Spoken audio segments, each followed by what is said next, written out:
Hola, mi nombre es Alejandro Parra y te quiero contar que nuestro tema de conversación hoy día será los tipos de empresas para emprender y cómo elegir la mejor opción. Junto a nuestro gran invitado, Elías Casanova, en tu podcast tributario Paratax.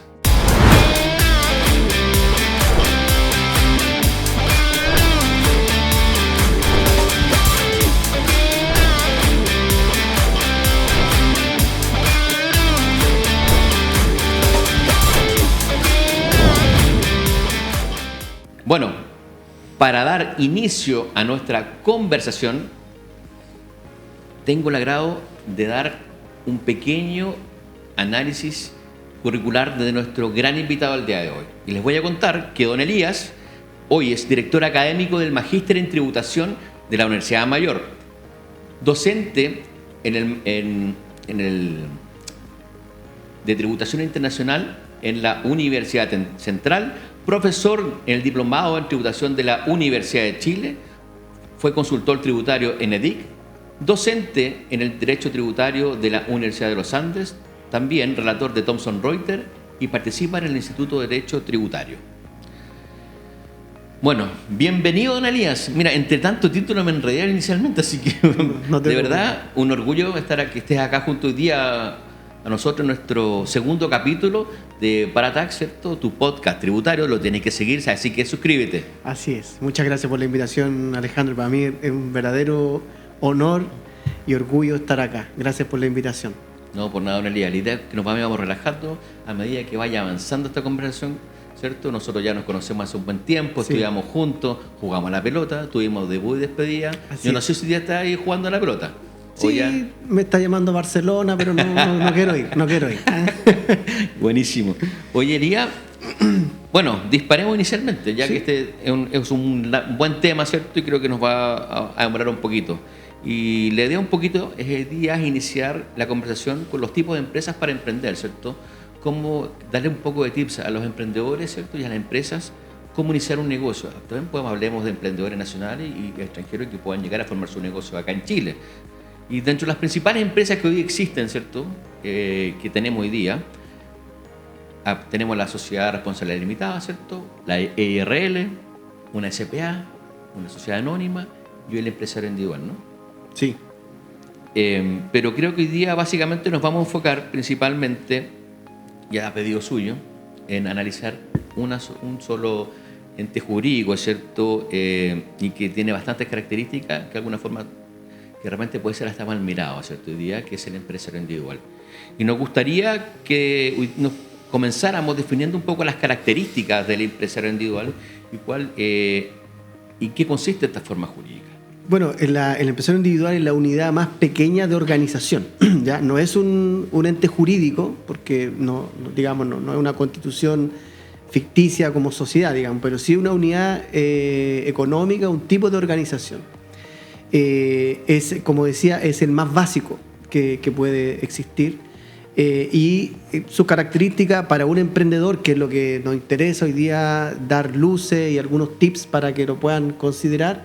Primero es el costo de constitución o el costo de conformar una empresa individual. Es sumamente económico, a diferencia de una sociedad, una SPA, por ejemplo, que significa contratar a un abogado, ¿cierto? Disculpa, hoy día tenemos opciones de empresa en un día, que eso que igual hace que un poco ese costo sea un poquito más económico, ¿no? Lo que pasa que, sí, en lo personal tengo distancia con esa postura, porque se ha visto que a pesar que la empresa en un día entrega ciertas facilidades, uno igual necesita de la asesoría de un abogado, porque hay personas que se han equivocado en redactar la escritura. Al principio la banca, por ejemplo, fue muy reacia a recibir este tipo de empresas. Y en mi experiencia han tenido que rectificar y hay errores en la redacción, porque la persona que escribe o que redacta o que participa de la conformación, que no es un abogado principalmente, no sabe lo que está escribiendo, ¿cierto? Entonces, no quiero ser muy técnico, pero hay otros efectos que podrían generar un perjuicio. Entonces, sin considerar aquello, la unidad básica económica de un empresario individual me ahorra los costos de generar esta sociedad, esta persona jurídica.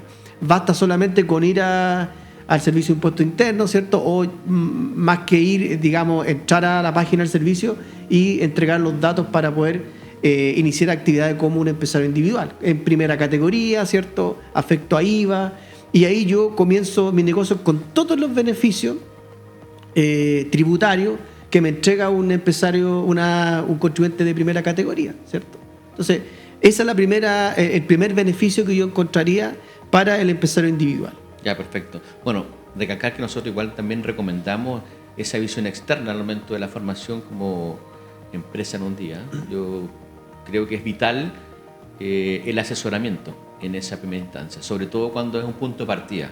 Hay muchas cosas que el empresario en esta etapa inicial o el emprendedor se quiere evitar, no pagar esas luquitas adicionales, pero esas luquitas adicionales, créeme que les van a evitar un gran dolor de cabeza en un futuro. Así es. Yo así les digo constantemente y créeme que ha sido una experiencia para uno, digamos, que se ratifica esa situación y la gente malamente ya cuando suceden las cosas lo entienden. Así que la idea es que sigan este consejo. Yo creo que más o menos estamos pensando lo mismo para que su formación en etapa inicial sea exitosa, ¿cierto?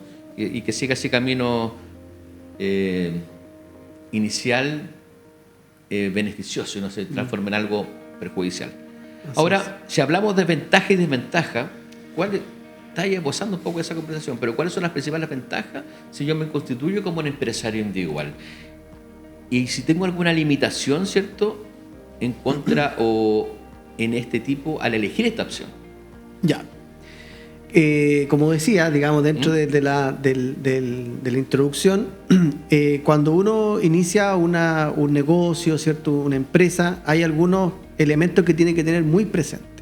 El primero es, en mi experiencia, en mi entender, la patente municipal. Es un verdadero dolor de cabeza para los emprendedores. Siempre hablamos de la parte tributaria, ¿cierto?, de los impuestos, inclusive del IVA, ¿cierto?, las facturas, pero olvidamos el tema laboral, el tema de la patente municipal. No pueden trabajar las empresas si no tienen permiso municipal. Entonces, el empresario individual, además como las sociedades de responsabilidad limitada, tienen un gran beneficio inicial, estoy hablando siempre de emprendedores, de empresas pequeñas, con la obtención de una patente municipal que se llama MEF, patente MEF, microempresa familiar. Muy poco conocida por los grandes asesores, por las grandes empresas, pero para los emprendedores me permite acceder a un permiso municipal, digamos, definitivo, siempre que cumpla ciertos requisitos.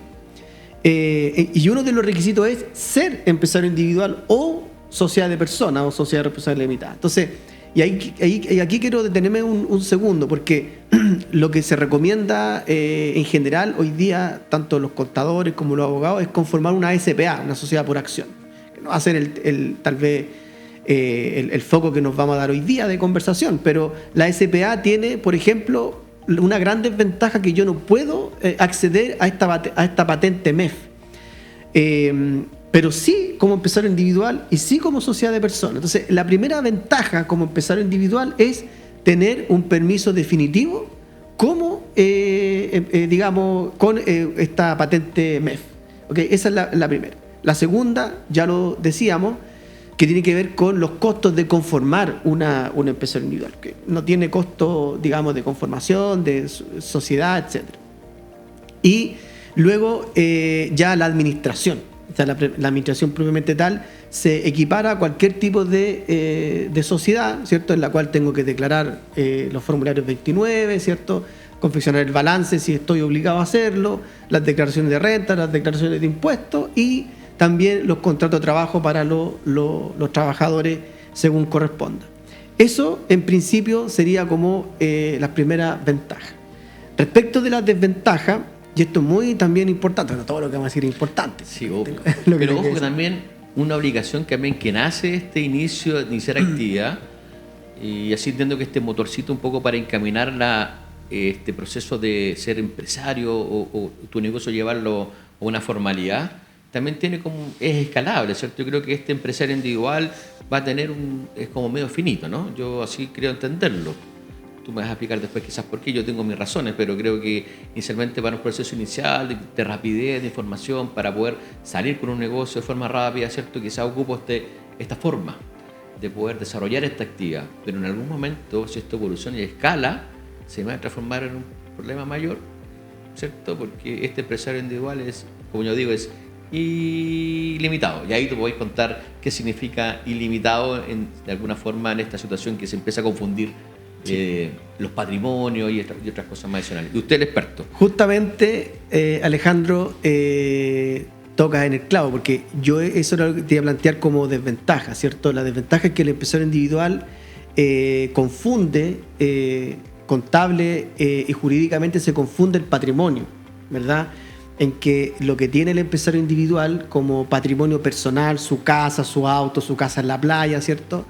Eso se confunde con sus bienes comerciales o empresariales, ¿verdad? La oficina, ¿cierto? La mercadería, sus obligaciones bancarias, etcétera. Se confunde todo, entonces yo no puedo discriminar o diferenciar qué activo, ¿cierto?, es de su empresa y qué activo es de su es personal, digamos, a título personal.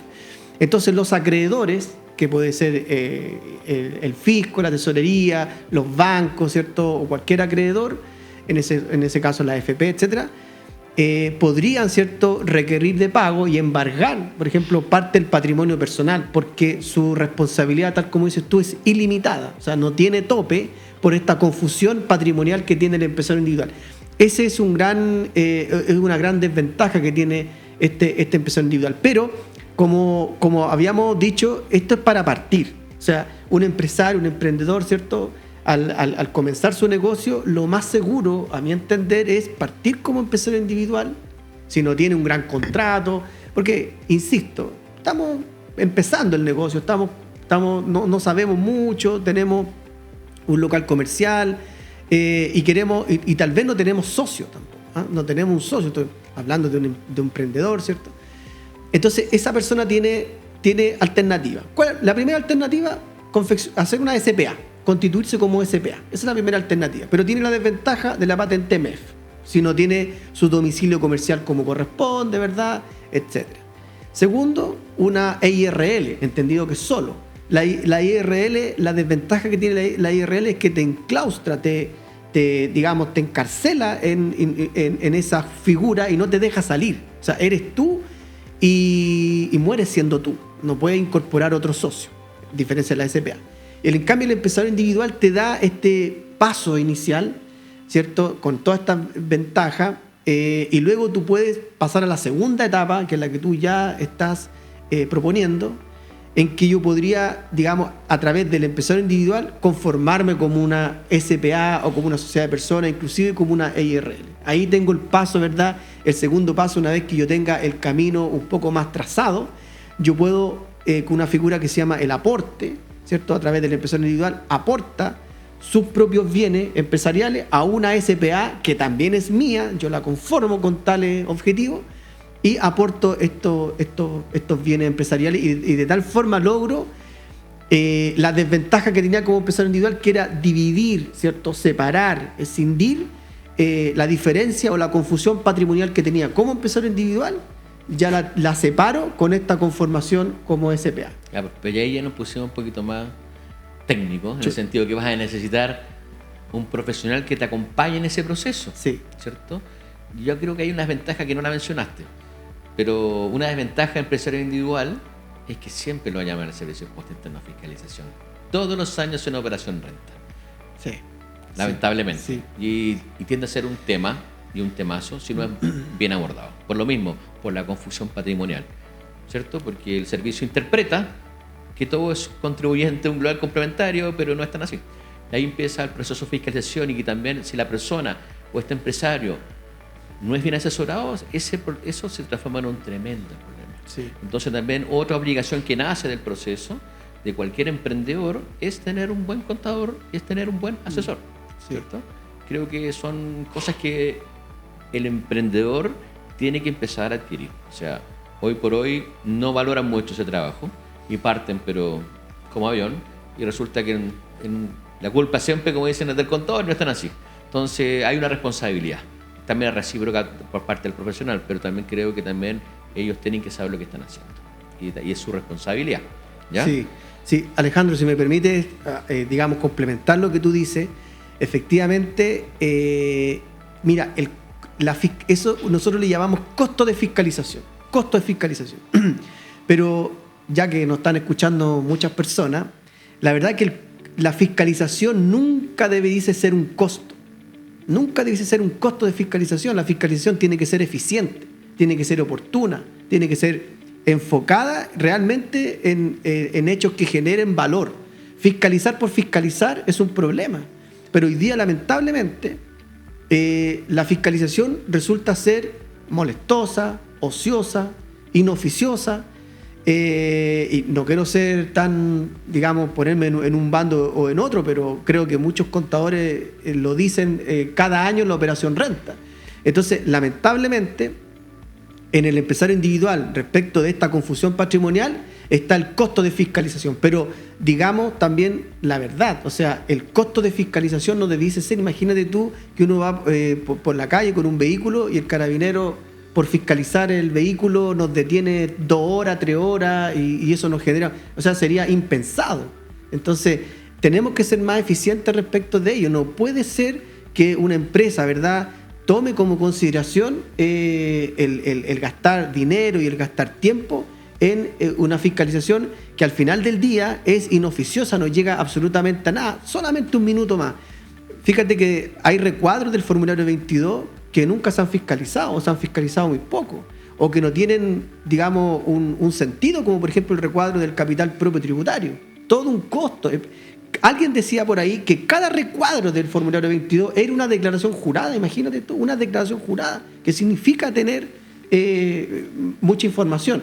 Entonces, me gustaría como también, así como uno asume que la fiscalización es parte del costo, uno tiene que también criticar que esa fiscalización sea lo más sencilla posible. Existen, Alejandro, existen herramientas, existe tecnología para poder separar, digamos, o sea, tener una inteligencia para separar qué es lo que es los bienes patrimoniales respecto de los personales en fiscalización, y esta sea más eficiente.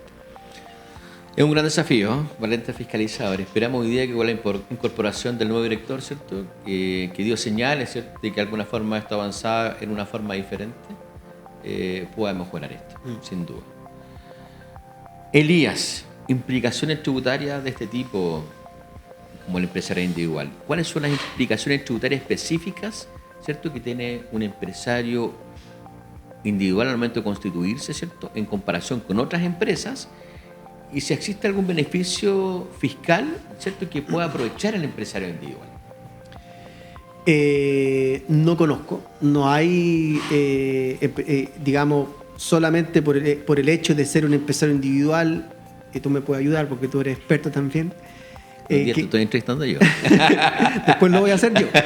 El empresario individual, que como solamente por la figura de ser empresario individual que tenga un beneficio, no existe, por lo menos que lo tenga en mi conocimiento, porque desde la ley 20.630, no quiero ser tan técnico, pero no. se ha ido igualando el arbitraje que existía antes respecto de una sociedad de personas con una sociedad anónima, y entre ellos el empresario individual. Entonces no hay diferencia mayoritaria en relación al tipo de organización o tipo jurídico que tú puedas, digamos, generar.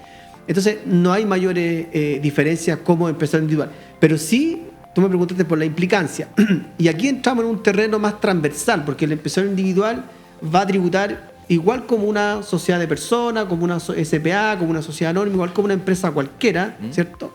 Pero aquí ya vamos como en la etapa 3, tal vez, etapa 2, etapa 3, donde las implicancias son más significativas y pensamos que este empresario individual empieza a engordar patrimonialmente. Entonces me detengo porque viene una pregunta muy similar a lo que tú estás pensando, la responsabilidad legal.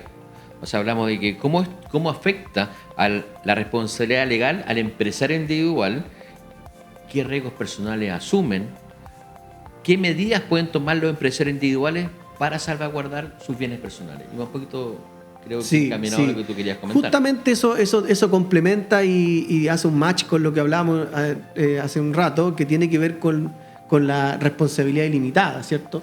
Por ejemplo, y aquí la asesoría también es sumamente importante. Por ejemplo, si yo soy un empresario individual que se va a dedicar al rubro del transporte de carga, por ejemplo, van a andar camiones en la calle, ¿cierto? Por supuesto, hay una responsabilidad de este empresario individual en relación al comportamiento que tenga digamos, a las consecuencias que se puedan generar en la actividad, ¿cierto? Entonces el empresario individual tiene que responder frente a estas obligaciones o consecuencias que se puedan dar.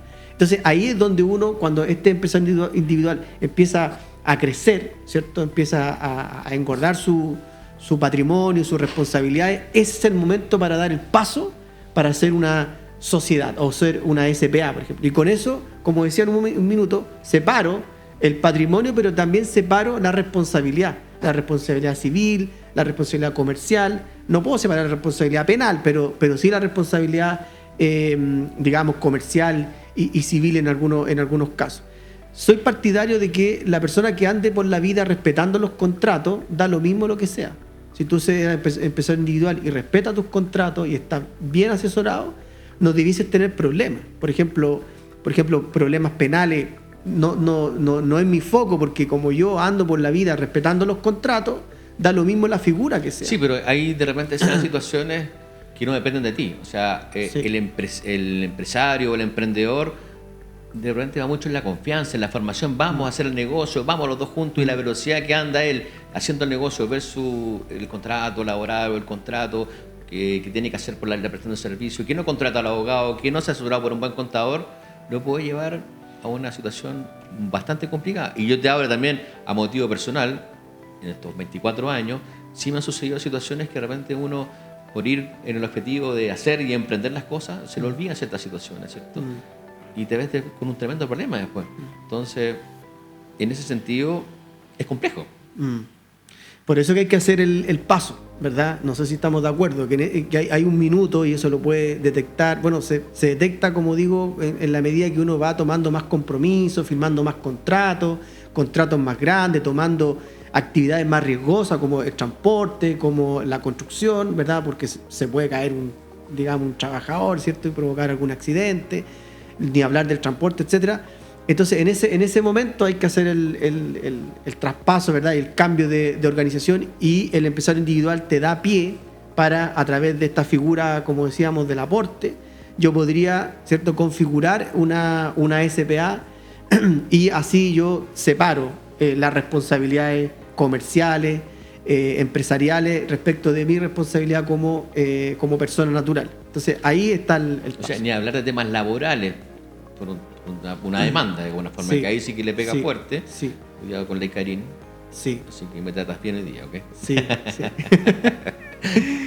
Oye, si hablamos de la flexibilidad de la administración, ¿qué grado de flexibilidad administrativa nos puede ofrecer este empresario individual? Así, en la operación y en la gestión de las decisiones, en la operación del negocio. ¿Tenemos alguna ventajita por ahí?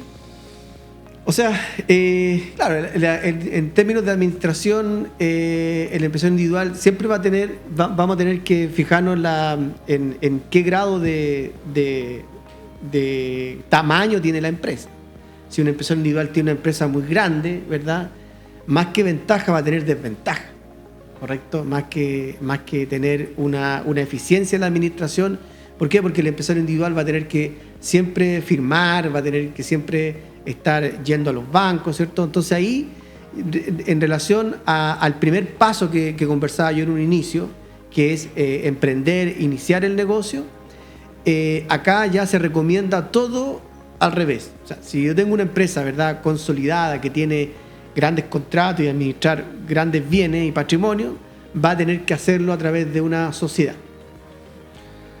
Perfecto. Oye, ¿algún caso práctico tenemos? O sea, la idea es poder compartir algunos ejemplos prácticos de tener algún negocio exitoso en Chile que se haya formado vía empresa individual.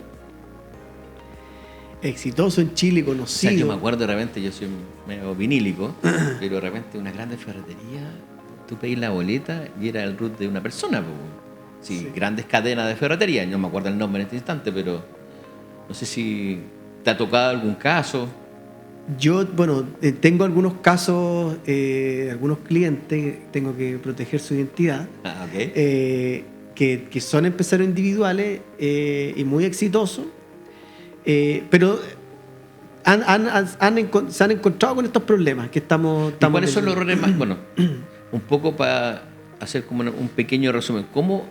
¿Cuáles son los errores más comunes que se observan en los emprendedores al momento de elegir este empresario individual? O sea, ¿qué cosas no debieran hacer?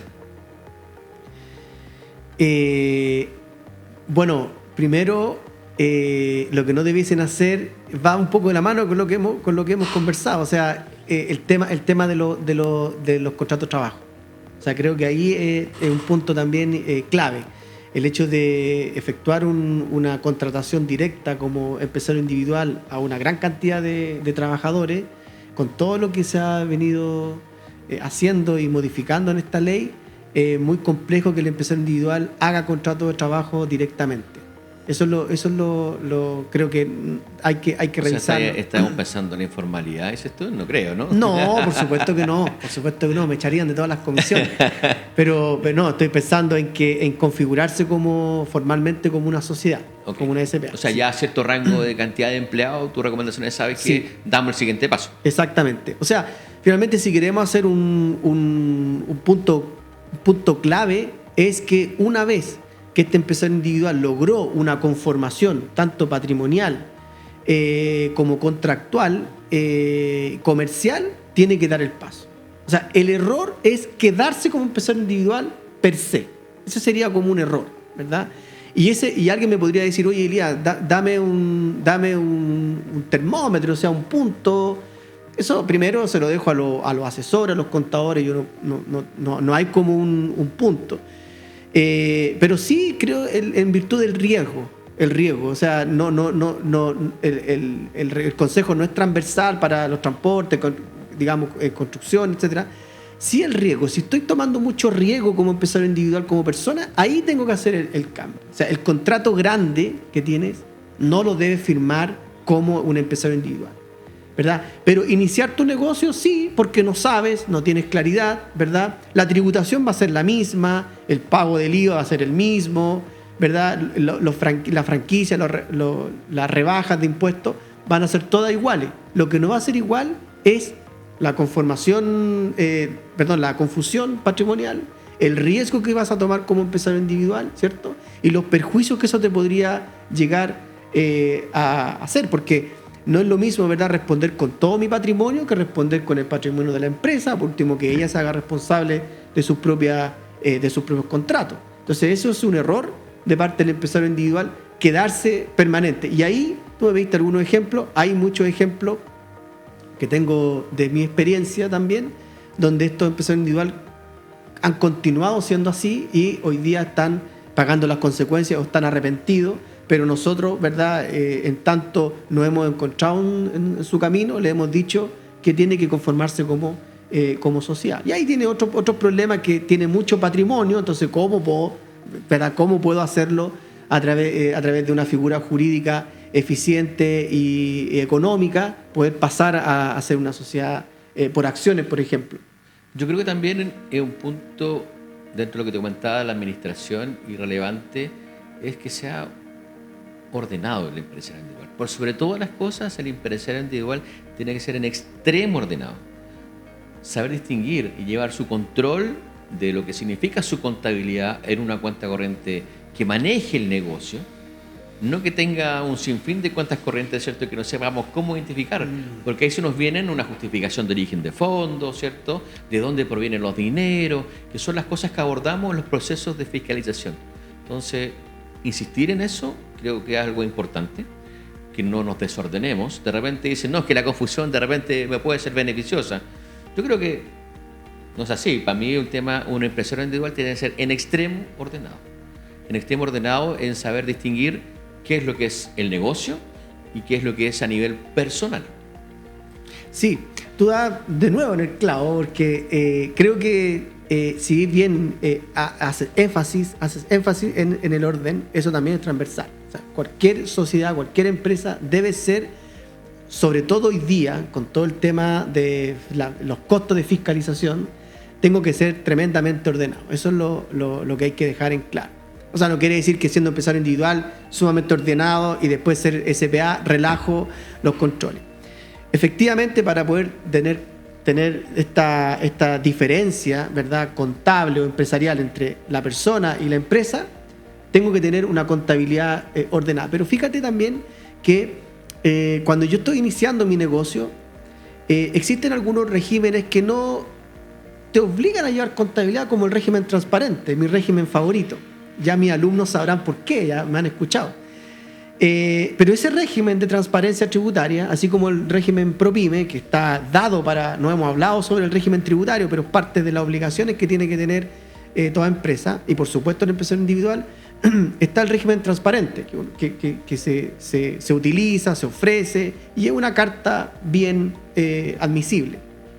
Pero este régimen invita y obliga de alguna forma a las empresas que no lleven contabilidad, no tienen la obligación de hacerlo, sino que un sistema de flujo de caja, de ingresos y egresos. Entonces, el empresario individual, este empresario individual se engolosina, ¿verdad? Se va por lo dulce y por los costos que significa no tener un balance, ¿verdad?, ni una contabilidad con todo lo que significa eso, libro auxiliar, etc.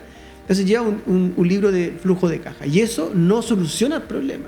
Y eso nos va en pos de lo que tú mismo señalas, Alejandro, en que yo pueda separar dicho mundo, ¿cierto? Y tampoco me ayuda en la justificación de inversiones, porque cuando yo me compro una propiedad, ¿cierto?, salgo de viaje, etcétera, tengo que justificar mis inversiones, y este flujo de caja es solamente para determinar impuestos, no para justificar inversiones necesariamente. Voy a tener un problema ahí. Ahora, me quiero detener 5 segundos y vamos a entrar al tema tributario que aplica el tema de la empresaria individual.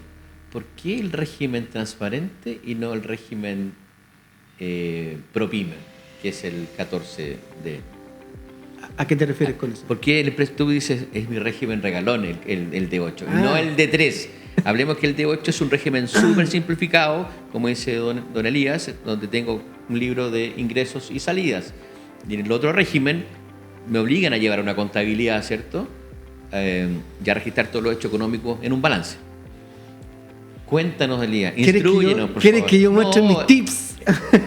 Para eso estamos, para colaborar con la comunidad. Sí, lo que pasa es que es muy técnico la diferencia, y si me meto en ese mundo puede ser muy, muy técnico, no los quiero aburrir, pero lo que pasa es que el régimen transparente tiene algunas ventajas en relación al régimen ProPyme, por ejemplo.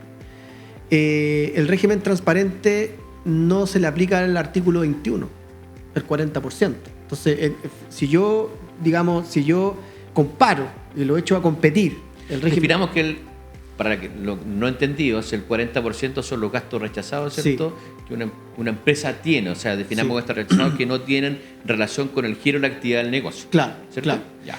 Entonces, ahora, ahí también uno entra a decir lo que decía en un minuto: si yo ando por la vida respetando los contratos, no debiese tener gastos rechazados. Pero resulta que los gastos rechazados se dan también por una figura que no tengo respaldo del gasto. Y ese respaldo puede ser porque vino un temporal y me voló los papeles, o se perdió, o digitalmente se fueron. Algo ocurrió y no tengo respaldo. Y resulta que la autoridad fiscal tiene 3 años para fiscalizar. Entonces me puede perfectamente, dentro del marco legal, pedirme hasta 3 años. Y si me declara la contabilidad no fidedigna, 6 años. Entonces, no es que yo no ande por la vida no respetando los contratos, sino que se da por una situación natural y circunstancial. Entonces, si yo soy un régimen ProPyme, no me aplica el artículo 21 por ese hecho, por ejemplo, pero sí el régimen transparente no aplica y el ProPyme sí. Hay una desventaja. Pero pensemos que un tipo súper ordenado, que no va a tener esa distinción, que no va a tener mucho gasto rechazado, ¿cierto? Y el 14D también es un régimen de flujo. Sí. Ingreso percibido, gasto pagado, ¿cierto? Que esa es la forma de determinación de la utilidad que va a tributar el 14D número 3. Sí. ¿Y cuál es la diferencia con el de 8? No, es que el de 8, o sea, estoy hablando de las ventajas, porque ¿Sí? el de 8 yo también soy partidario que lleve contabilidad, y eso era lo que iba a apuntar antes de eso, que también tiene que llevar contabilidad para efectos de tener un orden, ¿verdad? Pero efectivamente los dos debiesen llevar contabilidad. A mí me gusta de todas maneras ir llevando el flujo de caja y paralelamente la contabilidad. Pero si hablamos de por qué me gusta también el régimen transparente, es porque en alguna medida voy a tener un beneficio, porque en el régimen transparente los retiros no tributan. Yo puedo hacer un retiro de un régimen transparente y no paga impuestos. No tengo norma legal para gravar. En cambio, en el régimen ProPyme sí. Claro, las personas más técnicas me van a decir, sí, pero está todo tributado. Momento. Si un régimen ProPyme pide un préstamo, un crédito al banco de 100 millones y lo retira, el empresario individual, ese empresario paga impuestos. Pero si el régimen transparente hace lo mismo, pide un préstamo porque no le han pagado la factura, y hace el retiro, no paga impuestos ese flujo. Entonces ahí, de nuevo, si lo echo a competir, el régimen transparente es mucho más eficiente en esos términos. ¿Ves? Te saca un tips, ¿ves? Me sacaste un tips, sí. Bueno, y tenemos mucho más, el término de giro, en un régimen transparente, el ingreso diferido, que lo puedo tributar hasta en 10 años, también es muy... o sea, yo de alguna manera podría engordar en un régimen ProPyme, me estoy yendo muy técnico, tú me lo pediste, dale. A riesgo de demanda con esto, pero yo podría engordar el régimen ProPyme y después cambiarme de régimen al transparente, y esas rentas que están, digamos, acumuladas, en vez de retirarlas como ProPyme, las retiro como transparente, no pago impuestos y la tributación la voy a alargar en 10 años. Entonces, ¿qué me permite eso? El régimen transparente. Y ahí logré un cambio de régimen, ¿verdad? Entonces, por eso es que el régimen transparente, de forma estratégica, que es mi especialidad, me gusta ese régimen. Espero que esto no lo escuchen algunas personas para que no puedan bloquear, ¿cierto?, el uso del régimen transparente, pero esas son las ventajas que no se encuentran en el régimen ProPyme. Ya, perfecto. Mira qué bueno, ¿ves? Ya ¿Le saben sacaste perfectamente que tienen que llamar, estimados. Así que no, qué bueno. O sea, qué buen dato, qué buen análisis de alguna forma de esta situación. Pero como yo te quiero recalcar, o sea, creo que también es súper importante el orden, porque definitivamente uno, y vuelvo a insistir, porque he sido enfático en estos procesos, que la buena asesoría o el buen acompañamiento, que es fundamental en estas etapas iniciales de cualquier emprendimiento que se quiere transformar en un negocio. Y ese colador, ¿cierto?, para que ese emprendimiento sea fructífero, se transforme en un negocio, es tener una buena compañía, es tener un buen partner, ¿cierto?, un buen asesor que esté junto a ti. No sé si piensas lo mismo. Sí, por supuesto. Tengo intereses sobre ello, porque yo soy asesor, pero también yo me siento el médico de la empresa, que es el que da, ¿cierto?, la receta o el camino que tiene que seguir este paciente llamado empresa. Las empresas son iguales que las personas, nacen pequeñas, ¿cierto?, comienzan a crecer y comienzan a tener problemas, igual como el ser humano, ¿cierto?, nace pequeñito, ¿cierto?, pidiendo poco financiamiento o poca comida como un bebé, y luego comienza a crecer y empieza a necesitar otras cosas, y por lo tanto también necesita mejores asesores, mejores médicos especializados, como, no sé, un odontólogo, ¿cierto?, un oculista, así también un abogado experto en temas tributarios, en temas laborales. Entonces el empresario individual también desconoce eso. Piensa que su empresa, por ser un empresario individual, es más pequeña, que no tiene socios, que todo está a su root. Piensa que todo es más sencillo y no necesita de atención. Muy por el contrario. O sea, el que necesita atención es la empresa, es la unidad económica que él ha conformado, y necesita de esta especialización. Entonces, hay algunas empresarios individuales que continúan, ¿cierto?, siendo empresarios individuales y no piden asesoría. Por lo tanto, eso hay que tenerlo presente. Tremendo análisis, don Elías. Yo creo que es un tema para largo también. Así que si hoy día ponemos foco, así como un pequeño resumen para llegar a la conclusión, una pregunta más que te voy a hacer. Hoy día yo decía, ¿cuál es el mayor actividad hoy día que están ocupando este tipo de forma jurídica, por así definirlo? Definitivamente hoy lo que está en boga, y hasta hace poco fue tema de conversación en este primer podcast que estuvimos con Cristian, el tema inmobiliario, el empresario individual, lo que de alguna forma se ofrecía para poder tener este retorno casi inmediato, porque también es digno de análisis, ¿cierto? Por eso es importante que escuches el primer podcast. Así es. ¿Okay? Así que como conclusión, y después te voy a hacer una serie de preguntas también muy importantes, ¿qué consejo final tú le darías a alguien que está a punto de emprender respecto a la elección del tipo de empresa que pueda elegir, ¿cierto? Y si existe hoy día algún recurso o herramienta que recomendarías para ayudar a los emprendedores, ¿cierto?, en este proceso de decisión. Bueno, lo primero que, aparte de todo lo que hemos conversado como conclusión, ¿cierto? Sería elegir el régimen tributario. Eso es importante, ¿verdad? Cuando ya tengo mi empresa, tengo mi idea de negocio, mi plan de negocio, tengo la infraestructura o los recursos que necesito, que eso es comercial, ¿verdad? Cuando tengo eso armado, primero creo que es el tipo de régimen tributario. ¿Cómo voy a tributar? ¿Cierto? ¿Con qué impuesto voy a tributar? Hoy día, lamentablemente, las fuerzas, ¿verdad? Digamos, políticas fiscales están haciendo ciertas diferencias entre el régimen. Unos pagan el 27%, otros el 12,5% o un 25%, otro un 0%, entonces uno se podría engolosinar con el 0%, pero tiene problemas o tiene cierta desventaja. Entonces, elegir un buen régimen tributario. Creo que partir con el régimen ProPyme, el 14D número 3, es una buena opción. Partir al medio. Aun cuando hay ciertas condiciones, ¿cierto?, que te estructuran dentro de un régimen. Si te sales de esa estructura, pasas a otro régimen. Y también es importante señalar que dentro de este inicio, insisto, bueno, existir la consultoría es importante porque saber hasta dónde te puedes mover y cuáles son los márgenes para aprovechar este régimen. Así es. Bueno, para poder iniciar el régimen, la verdad que el único requisito de entrada es el capital efectivo, 85.000 UF, 3.000 millones de pesos. Yo creo que un empresario individual que tenga 3.000 millones de pesos no es atractivo y no tiene mayor problema. Yo no empezaría como empresario individual dado ese nivel de recursos. Además que creo que participo de la idea de que el capital efectivo no debiese ser mayor a 85.000 UF, porque el capital efectivo en realidad es un acto declarativo que podría ser menos, cuanto yo tengo en el momento. Ya no quiero ser muy técnico, pero ahí hay una diferencia. Primero, es la elección del régimen tributario. Segundo, el riesgo. ¿Qué tipo de negocio voy a echar a andar? Ya lo hemos conversado. O sea, es un negocio, es un transporte de carga, ¿verdad? Donde tengo 4 o 5 camiones, los heredé, los compré, etcétera, y van a andar en la calle, ¿cierto? Con todo lo que significa eso. Es una empresa dedicada al rubro de la construcción. ¿Qué tipo de riesgo tengo ahí, verdad? Entonces, eso también me va a dar pie a decir, oye, ¿me conviene un empresario individual realmente o parto de inmediato como una SPA?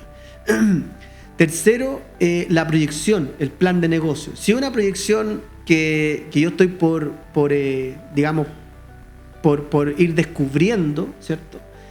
Creo que el empresario individual es partir seguro, ¿verdad? Sin socio, porque algunas personas también buscan un socio de forma apurada, ¿cierto? Dicen, oye, me voy a asociar con cierta persona. Y la empresa, la sociedad es como un matrimonio, ¿cierto? Hoy día las sociedades duran más que un matrimonio inclusive. Entonces, y tienen restricciones. Entonces, primero es ver, ¿cierto?, el plan de negocio. ¿Qué claridad tengo?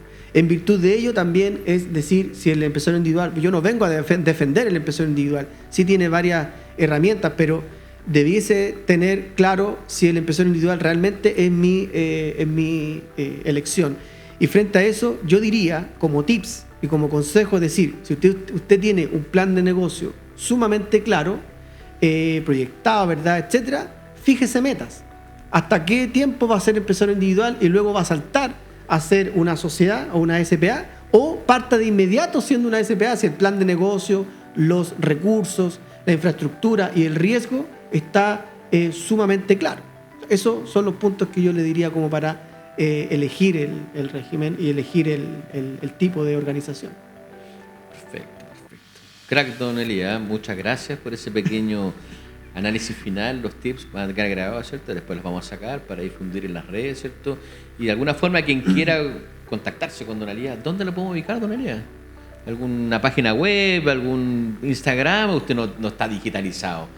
La verdad que yo soy tatita, o sea, el tema, yo me quedé con el Fotolog. Ya, por último, búsquelo en LinkedIn, y ahí don Elías Casanova lo van a encontrar sin ningún problema para cualquier consulta o duda.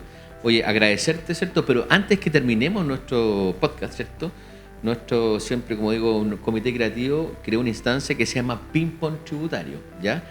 Y te voy a hacer una serie de preguntas, que así como lo dije en nuestro primer capítulo, va a ser un ir y venir de preguntas y lo vaya respondiendo lo más sincero posible. No estoy preparado. A riesgo de mando. Ok, partimos entonces. ¿Cuál es tu nombre? Elías. Apodo. Chuta, ¿lo tengo que decir? Sí, pues. Bueno, si no tenéis tampoco, no. No, mejor prefiero. Lo que no tiene. ¿Plato favorito? El ceviche. ¿Serie favorita? Estos abogados que Suits parece. Ah, ok. ¿Bebida favorita? No tomo bebida. ¿Cumbia o rock? No. Ve mi cara. Cumbia. ¿Suerte o perseverancia? Perseverancia. Sí. ¿Cerveza o vino? Vino. ¿Qué sepa? Carmenero. Ok. 3 asesores que invitarías a un asado. Me voy a pelear con mis asesores. Tres asesores que invitaría a un asado. Cristian del Corto. ¿Ya? Hernán Gutiérrez. Ok. Se me pueden ir muchos, pero Alejandro Parra. Un honor. Si no fueras asesor tributario, ¿qué hubiese sido, Elia? Astrónomo. Mira. Si pudieras eliminar un impuesto, ¿cuál sería y por qué? Pueden ser 2. Las contribuciones y el impuesto a la herencia. Perfecto. Si pudieras elegir un superpoder tributario, ¿cuál sería? Fiscalizar de forma eficiente, por favor. Ok. ¿Tu mejor pasatiempo? Ver televisión. ¿Sueño por cumplir? Viajar a Egipto. Y por último, ¿cómo te definirías tú en una palabra?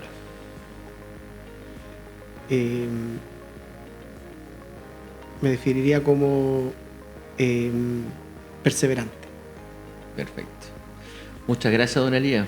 Le quiero agradecer cordialmente en nombre de todo el equipo que tú estés acá junto con nosotros compartiendo, ¿cierto?, en nuestro segundo podcast, y esperamos que sean muchos más y que la comunidad tributaria se vaya integrando en este compartir de ideas, ¿cierto?, de conocimiento a la comunidad emprendedora y emprendedores, ¿cierto?, para que vayamos generando interés, ¿cierto?, y contribuyendo a la sociedad para que esto sea cada vez más eficiente y sea de mejor calidad, que eso es lo que nosotros queremos hacer. Así que te agradezco un montón.